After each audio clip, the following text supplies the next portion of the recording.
Buenos días. En una ocasión, Roland Barthes, el pensador francés, dijo: no voy a decir es un honor para mí estar aquí, porque uno nunca sabe si merece algún honor. Prefería decir es una gran alegría estar aquí, porque una alegría, merezcala o no uno, la acepta con mucha gratitud. Así que con esa alegría de estar acá y ante la invitación del doctor Néstor Soto, voy a presentar algunos trazos, por llamarlos de alguna manera, sobre una lectura, una interpretación, una propuesta sobre este cuadro, Los funerales de Atahualpa. ¿Tienes el...? Perdón. Solamente le va a servir de puntero nada más, con esto avanza. Y con eso, el puntero es con 4, acá, ya. La exhibición de los funerales de Atahualpa en Lima, en 1868, concitó una atención impresionante. Según los diarios de la época, asistieron más de 30.000 personas a la exposición del cuadro. Montero había nacido en Piura, pero había vivido la mayor parte de su vida fuera del Perú. Volvió al Perú en 1867 con este cuadro, y en cada una de las ciudades en las que hizo escala, en Santos, en Brasil, en Montevideo, en Buenos Aires, en Valparaíso, presentó el cuadro y concitó verdaderas multitudes. El cuadro fue una suerte de ícono cultural, como vemos, no solo en el Perú, sino en América Latina.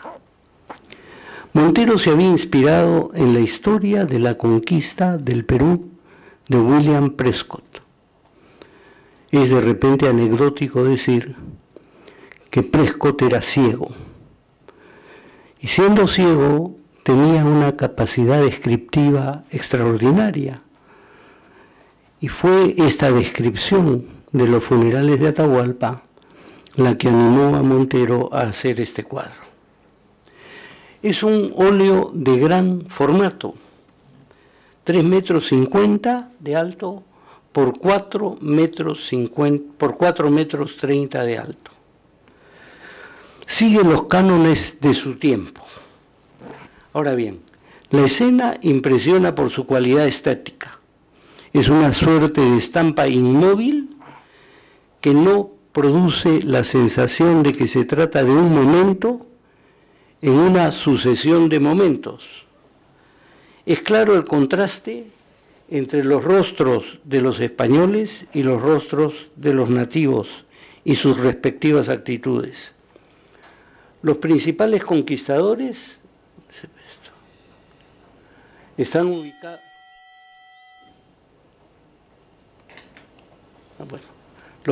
no sé cómo funciona eso. Los principales conquistadores están ubicados a este lado y hay un énfasis en la verticalidad. No sé qué pasa acá. No, está sin pila.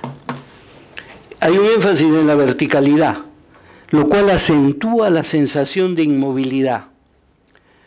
Valverde, que está en el centro del cuadro, divide, por así decirlo, el cuadro en dos. A la derecha de Valverde están las mujeres plañideras del Inca y a la derecha el cadáver yacente de Atahualpa. Aparece casi todo en tonalidades oscuras, excepto algunos brochazos en rojo, y a la derecha hay una mujer prona en el primer plano, y entre las mujeres, gracias, esto sí necesito señalar acá, y entre las mujeres un niño en el extremo izquierdo del cuadro, izquierdo conforme lo miramos, y el niño está vestido de rojo y blanco. Hay algunos emblemas eclesiásticos.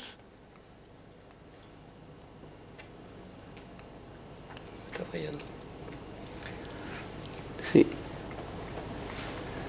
Ahora los vamos a ver dentro de un rato.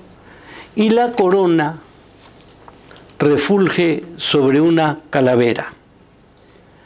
Casi todos los objetos dorados están en manos de los españoles. Ahora bien, al recorrer la superficie pictórica, uno se tropieza con dos líneas que se entrecruzan exactamente en la mitad del cuadro, marcada por la calva de Vicente Valverde, aquel que entregó los evangelios al Inca Atahualpa. ¿No?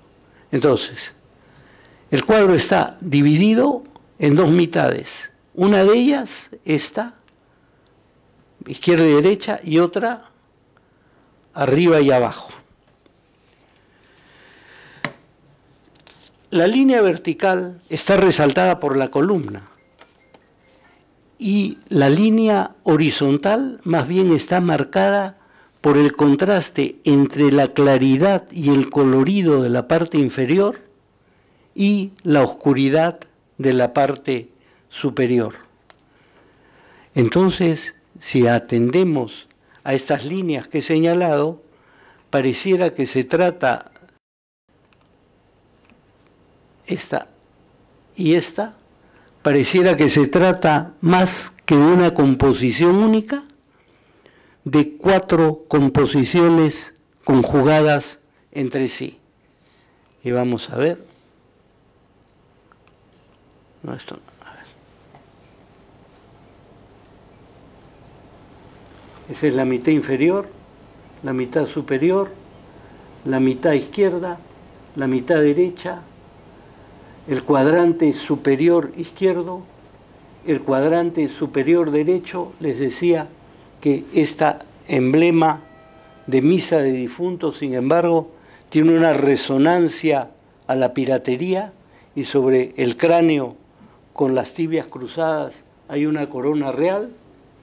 Tenemos esta escena sobre la cual vamos a comentar posteriormente, y esta otra escena. Entonces, mi idea es que hay algunos puntos sobre los cuales quisiera llamar la atención.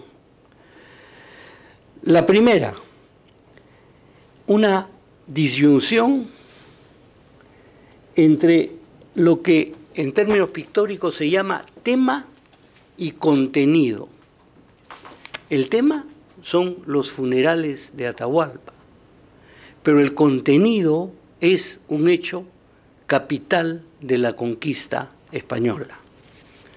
Esta tensión entre la quietud del hecho y la resonancia emocional de lo que ocurrió en la conquista es un asunto fundamental.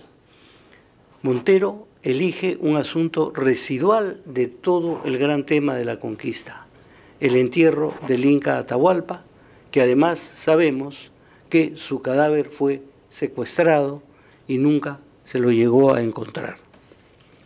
Segundo, hay una violencia subyacente pese a la quietud más bien teatral de lo que está ocurriendo. Hay inquietantes alusiones a un conjunto de tensiones sociales vinculadas a temas presentes tanto en el momento de la conquista cuanto en el momento en el cual Montero pintaba el cuadro. Hay un juego visual entre la escena en su conjunto y las partes que les mencioné obtenidas de la partición en 4 de este cuadro. Prestar atención a las junturas, a los bordes y a la recomposición del cuadro puede ser interesante porque se hacen visibles conflictos y contradicciones que el cuadro no pudo resolver. No quiero decir con esto que Montero pintó el cuadro como un pintor de porciones, porque también dicen los historiadores de arte que hay pintores de porciones y pintores de cuadros. No, él no lo hizo pensando que fuera una obra de 4 partes. La composición revela la existencia de 4 partes. Ahora bien, si pasamos rápidamente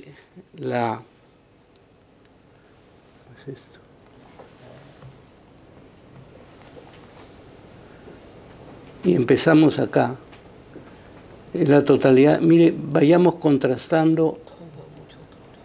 No, estoy haciendo así. Miren, cada una de esas ofrece un algo distinto. No es que cada una de las partes que convergen en el pleno sean partes unitarias. Cada una se está refiriendo a algo en particular. La composición muestra una integración precaria. El ordenamiento, que es perfecto ahí, parece desestabilizarse. La quietud de las formas no evita para un latinoamericano, iberoamericano, peruano o sudamericano que se evoque un conjunto de conflictos existentes en la historia de esta América a partir de la conquista española. Es como si los esfuerzos de Montero por componer un diseño académico que recogiese los fragmentos que estaban hechos los cimientos dispersos de la nación peruana, no pudieron coalescer en un conjunto pictórico integrado. Por decirlo con una metáfora, la escena reposaba menos en el lienzo de Montero que en la historia de una sociedad atravesada por profundas grietas. Es como que el pincel de Montero se tropezaba con el mismo entrevero de fuerzas que habían provocado las fracturas, estratos e inestabilidad de la organización social sobre la cual Montero estaba elaborando su idea de nación. Esta se interponía tanto al propósito pictórico de Montero cuanto al proyecto criollo hegemónico de su momento en la construcción de la nación. Montero estaba transformando los preceptos ideológicos del liberalismo de la segunda mitad del siglo XIX peruano en una propuesta estética, pero esta traslación enfrentaba obstáculos formidables. Si quisiéramos interpretar un poco el cuadro, tendríamos que empezar viendo cuál fue la significación de esta obra en un momento específico del Perú. Decía que esto se presentó en 1868. Hay una idea de Benedict Anderson que sostiene que la nación es esencialmente una comunidad imaginada. Dice, no es que haya una homogeneidad necesaria para que exista una nación. Es una comunidad imaginada y es esa imaginación de una comunidad la que hace posible la homogeneidad que permite que exista una nación. Entonces, en la segunda mitad del siglo XX, el Estado peruano ya había logrado superar en algo los obstáculos que la gran anarquía militar había producido. Igual, las desigualdades sociales, la precariedad de la economía, la desigual distribución de las riquezas y los prejuicios raciales seguían insistiendo. Era, como dijo Basadre alguna vez, como tal vez sigue siendo en alguna medida, un estado empírico que se balanceaba al borde de un abismo social. La exhibición tuvo lugar en un momento que el país se movilizaba con fuerza en torno a la idea de la República. Y había ocurrido que 2 años antes de la presentación de este cuadro, nosotros habíamos tenido la épica del 2 de mayo, en la cual se había rechazado un intento de España por tomar las Islas Juaneras en una suerte de búsqueda de regresión a la situación colonial. En ese momento, Montero plantea ese cuadro y ese cuadro tiene ese atractivo, porque la escena recreaba en ese momento en que la sociedad urbana asistía a la exhibición la misma fuerza y entusiasmo que había desatado la victoria peruana del Callao. 2. El Estado y la nación necesitaban de representaciones que correspondiesen a una sociedad poliétnica. Pero para los criollos, esa sociedad pluriétnica tenía que ser representada en una lógica en la cual la hegemonía criolla fuera afirmada y no fuese puesta en duda. Porque era necesario plantear temas que ahora adquieren mucho más fuerza.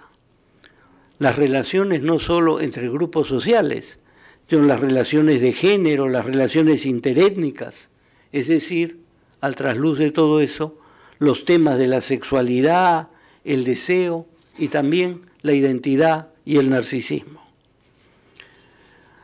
Roberto Miró Quesada, en un artículo bastante citado y bastante importante, planteó con radicalidad que los criollos habían querido enterrar a Atahualpa para ponerse en su lugar.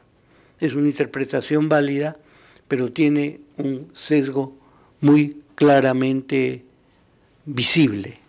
Yo creo que la cosa tiene de eso, pero es algo más compleja. ¿Qué es lo que ofrecía este cuadro a la mirada del público de entonces? El espacio pictórico, e imaginemos que esto era como era de 4,50 metros por 3 metros, es casi como 3 persianas de esta, pone al espectador en condición de estar frente al cuadro, pero ajeno a él. Está atrapado en su mirada al cuadro, pero está distanciado del cuadro. Entonces, la mirada capta desde un punto de vista que el pintor ha elegido. Dice, el pintor, puesto esto en el suelo como se exhibía, estas imágenes son casi de tamaño natural, la mirada quedaba detenida a la altura de la horizontal. Hay en esto clara disposición de las ubicaciones sociales. Es clarísimo cómo a este lado, al lado del Inca, está la jerarquía militar y la jerarquía eclesiástica. Y a este otro lado, la soldadesca y las mujeres de Atahualpa. El observador lleva su mirada de un lado al otro y en un momento se detiene en la mirada de Pizarro.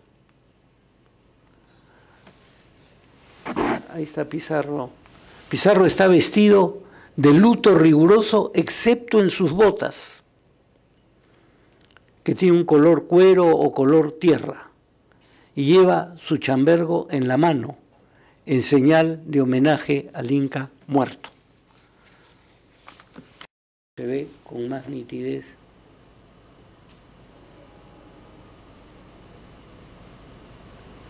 Ahí.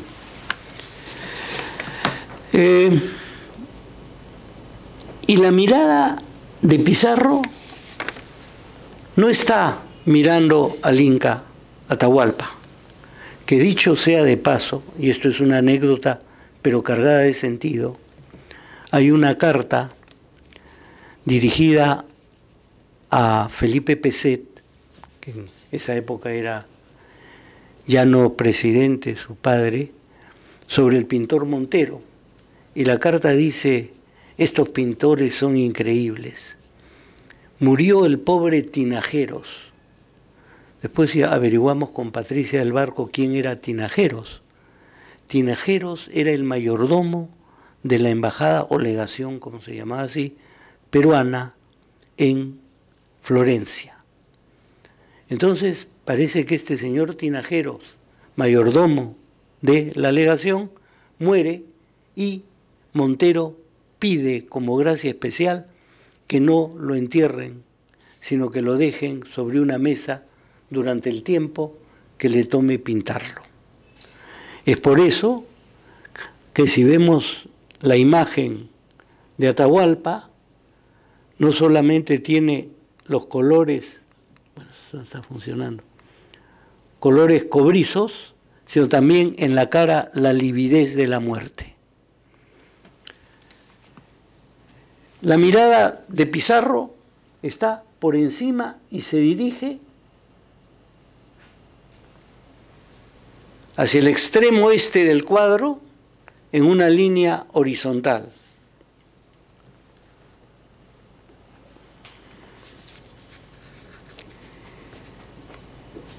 La mirada del conquistador está despojada de lo que en determinados cuadros sobre la conquista, como han llamado la atención los críticos de la llamada teoría de la subalternidad, está despojada de la mirada dominante y despreciativa con que figuran los conquistadores frente a los conquistados. Es más bien una mirada reflexiva que apunta al futuro. Como si Montero hubiera querido dejar de lado todo recuerdo de la violencia inicial. Podría estar representando la visión criolla liberal que prefería proyectarse por encima del cadáver de Atahualpa y de todo el duelo que esto significaba. Ahora bien, los orígenes mismos de nuestra nación, los orígenes mismos de la palabra Perú, que como recuerda bien Porras, no tiene antecedentes ni en quechua, ni en taíno, ni en ninguna otra lengua, y sin embargo, dice Porras, tiene un acento castellano en una entraña quechua. Bueno, los orígenes de esta nación son orígenes traumáticos. Y como sabemos, como psiquiatras, como médicos, el trauma implica ruptura. Pero en el caso de la nación peruana, el trauma fue ruptura y a la vez fundación. Ruptura del proceso originario, autónomo y autóctono, pero inicio de una inserción en el mundo. Esto lo veremos ahora después. Entonces, el trauma fue para nosotros un poco lo que en psicoanálisis llamamos escena primaria.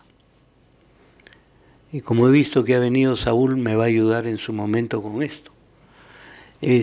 Llamamos nosotros escena primaria a la representación, no siempre consciente, que tiene el niño o la niña de la cópula de los padres. Por supuesto, distorsionada por fantasías propias del desarrollo infantil y por las pulsiones tanto de amor cuanto de odio. Pero el trauma fundante fue trauma y a la vez escena primaria de la nación. En alguna medida, el duelo por Atahualpa y la presencia de estas mujeres estaba simbolizando esta escena primaria, a la vez traumática y fundante. Claro, la historia del Perú es mucho más matizada, colorida y tornasolada. Hay una relación muy compleja entre la historia, su representación y la elaboración que hacemos de esa historia. La memoria cuestiona la historia, pero a la vez la historia pone a prueba la memoria. Estamos viendo lo que pasa ahora, por ejemplo, con el lugar de la memoria, ¿no es cierto? Hay quienes dicen que eso no es memoria, sino historia, quienes dicen que no es memoria, sino distorsión, quienes dicen que plantear otra mirada a la memoria, al lugar de la memoria, implica alterar la memoria, y estamos en un vaivén entre memoria e historia y no podemos ponernos de acuerdo como que los orígenes traumáticos y las particiones que están acá presentes siguieran reverberando entre nosotros. Montero, a la par que muchos de sus contemporáneos, tanto intelectuales como artistas, como políticos, contribuyeron con su obra histórica, literaria o plástica, y acá me ciño tanto a Basadre, cuanto a Vargas Ugarte, cuanto a Carlos Contreras, los historiadores del Perú contemporáneo, contribuyeron con su obra histórica, literaria o plástica a delinear una imagen del Perú y lo peruano. Casimiro Ulloa, José Casimiro Ulloa pertenecía a esa generación, como pertenecía José Gálvez, como perteneció Lazo, etcétera, etcétera, etcétera. Manuel Pardo. Bueno, como digo, se dedicaron a delinear una imagen del Perú y de lo peruano. Proporcionaron en su momento imágenes y herramientas para la forja de una cierta comunidad nacional. Permitieron hacer imaginable la nación a un sector de sus habitantes y también al resto del mundo. El éxito, que digo, tuvo no solo acá entre nosotros, sino en América Latina, y parece que en Florencia también tuvo éxito en su presentación. Pero inventaron una nación a predominio de lo hispánico, lo que correspondía al imaginario criollo de la clase dominante. La escena del cuadro de Montero deja de lado lo que la conquista y la ejecución de Atahualpa significó para la población nativa. La conquista fue una empresa masculina, un asunto de hombres. Este asunto de que los conquistadores fueron hombres, gravitó sobre la clase criolla. Es importante recordar que el término criollo se refería más a un estamento y a un rol social que estrictamente a un grupo racial. Incluía una proporción importante de mestizos e incluso algunos indígenas, siempre y cuando fueran curacas. Los criollos se asumían todos, sin embargo, como blancos. Por lo tanto, no podían formar una sola raza con los indios. Tenían que pretender otra manera de legitimarse. ¿Cómo podían ser los herederos del pasado imperial? Sí, decían provenir esencialmente de los conquistadores. Entonces armaron un inestable edificio con imágenes, sinécdoques, analogías y alusiones.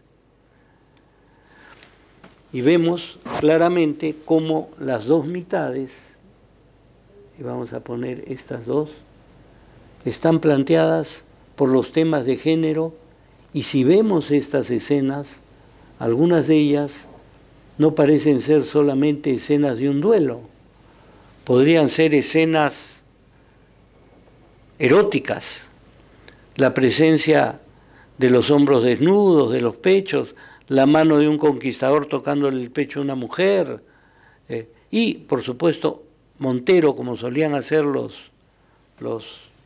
pintores, se incluye ahí al lado de la columna, bueno, al lado, esa cabeza que se ve al lado de la columna entre la mujer y el brazo del cura y la mano del cura dominico, es Montero.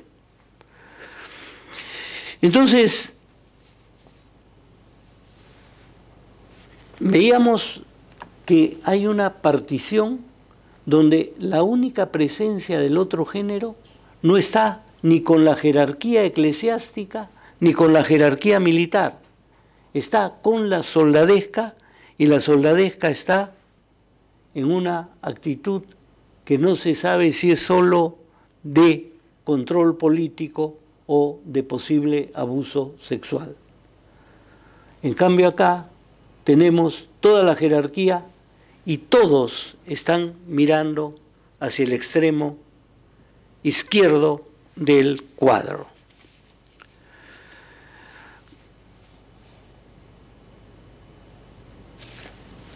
Entonces, si volvemos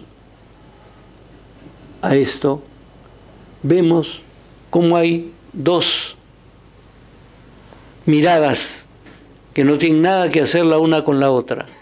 Pizarro, el cura, el otro cura, mirando hacia el horizonte, casi al extremo final del cuadro, y abajo esta mujer y estas otras mujeres cuya mirada se dirige al cadáver del Inca. Ellas están mirando el objeto sagrado perdido. Y repito, al extremo, un niño, y decía, vestido con los colores rojo y blanco a cuadros, como fue uno de los proyectos de bandera peruana que portó San Martín.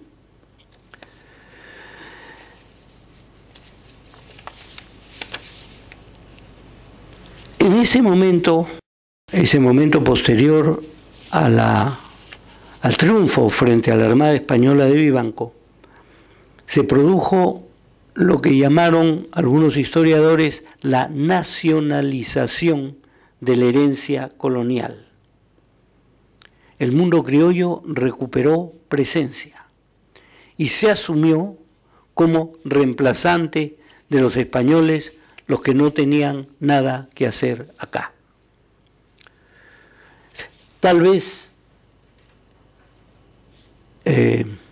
Montero contribuía a lo que Hobsbawm llama la invención de una tradición. ¿Y qué quiere decir esto? Hobsbawm, este gran historiador, ha estudiado, por ejemplo, por qué las faldas, los kilts escoceses, recién aparecieron con fuerza, más o menos en la época en que Montero estaba pintando el cuadro. ¿Por qué se comienzan a usar las gaitas en Galicia en ese momento? Parece que hay un momento en la historia universal en que comienzan a aparecer tradiciones recuperadas o inventadas para poder afirmar emblemas nacionales. Tal vez Montero estaba en todo eso.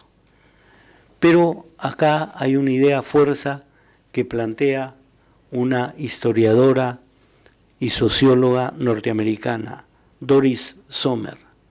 Decía, cuando el conquistador quiere tener derecho sobre la tierra y no tiene derechos directos sobre la tierra, lo que busca son derechos conyugales y paternales. Es decir, Montero estaba creando una erótica del mestizaje, una erótica de la conquista para mitigar, imaginaria, para mitigar los efectos de la violencia de la conquista en su proyecto personal y de grupo de tener un discurso que permitiera una hegemonía. Se ha dicho también, en ese momento todas las élites latinoamericanas eran positivistas y por lo tanto creían en la superioridad racial de los blancos, en la inferioridad de las razas indígenas. En México, Porfirio Díaz era un ejemplo absoluto de ese racismo supuestamente ilustrado. Entonces, también maticemos y pensemos que no podemos tener una visión anacrónica de lo que estaba ocurriendo en ese momento. Raza y etnicidad se están entretejiendo. Pero veamos otro asunto más. Ay, caracho. Miren esta escena. Por supuesto que las columnas no tienen nada que hacer con la arquitectura inca. Sin embargo, sí, las hornacinas trapezoidales sí son incas, igual que las junturas. Esto es tomado de un libro de historia de la época, no olviden que es la época en que el Museo Británico y otros museos, el Louvre, etcétera, etcétera, están reproduciendo los palacios asirios, las imágenes babilónicas, las imágenes egipcias, etcétera, etcétera, etcétera. Montero está pintando ese cuadro allá. Entonces, ¿pero qué cosa nos llama la atención de estos dos lados? A este lado, de donde entra el sol y al cual están mirando los conquistadores, aparece una hornacina vacía, mientras que al otro lado hay una alabarda y, repito, el lábaro con el emblema de la misa de difuntos, pero que Montero era un liberal y anticlerical, era también la bandera de la piratería. Y entonces están mirando hacia ese futuro del cual está ingresando el sol. Y en ese extremo está este niño, que es un niño, que es la imagen que en alguna medida representa la visión de futuro encarnada que la mirada de esta gente estaría esbozando como posibilidad, y lo que estoy tratando de plantear, que se permite en este cuadro vislumbrar una cópula impulsada por el deseo, la pasión, el amor, el abuso, que dejó la ilegitimidad y la bastardía sepultadas en los orígenes del mestizaje. Pero también es importante señalar, como ha planteado con claridad muy fuerte Grushinsky, este historiador francés, que este fue el inicio de lo que él llama la primera modernización mestiza en el mundo.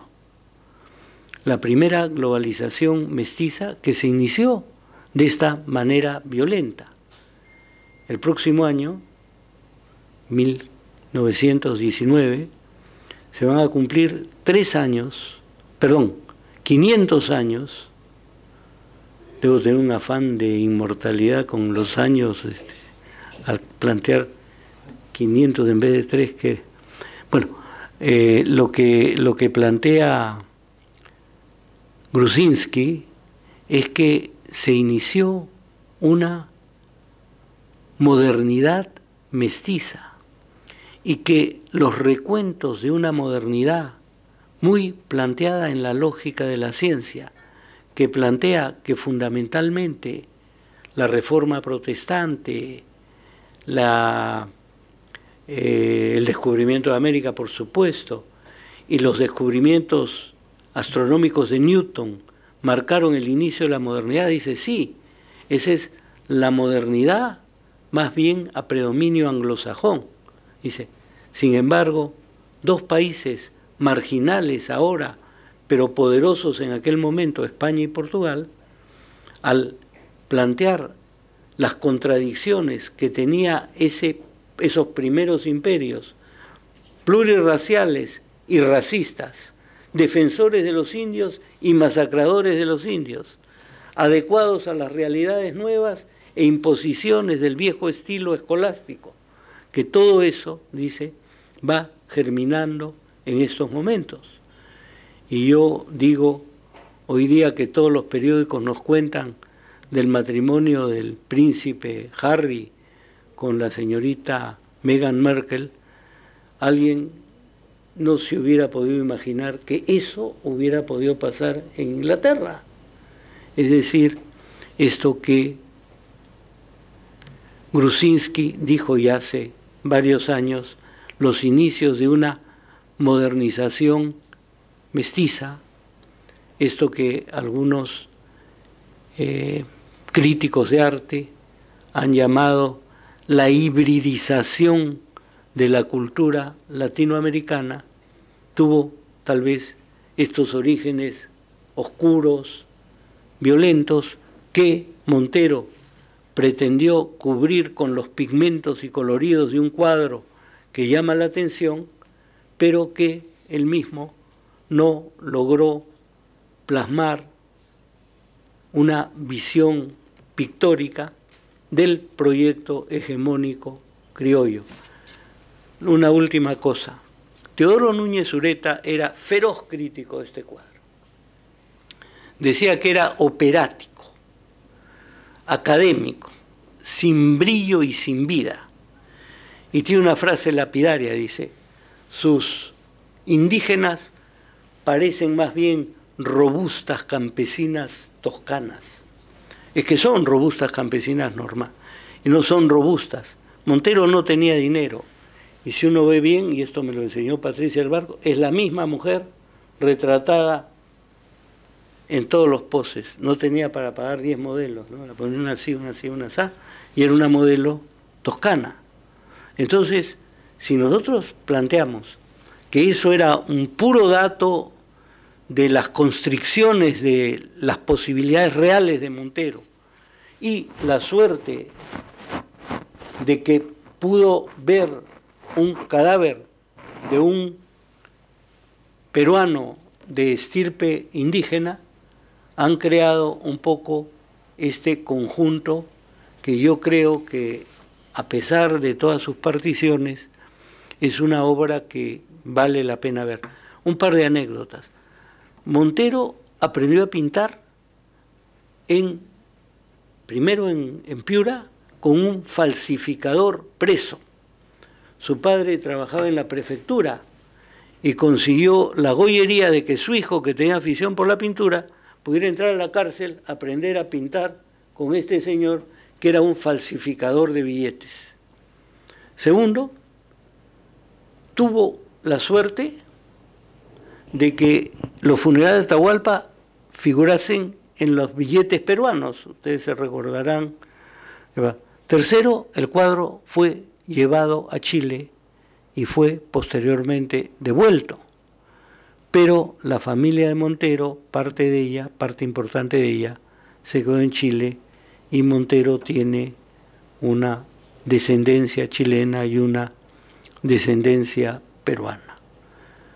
El último punto es que el proyecto criollo, que intentaba estas junturas imposibles, fue truncado por la Guerra del Pacífico y la invasión chilena, que tiró al traste todas las expectativas de una clase de plantear una visión de nación que en su imaginación era incluyente, pero que probablemente tropezaba con datos reales que la hacían inviable. Muchas gracias.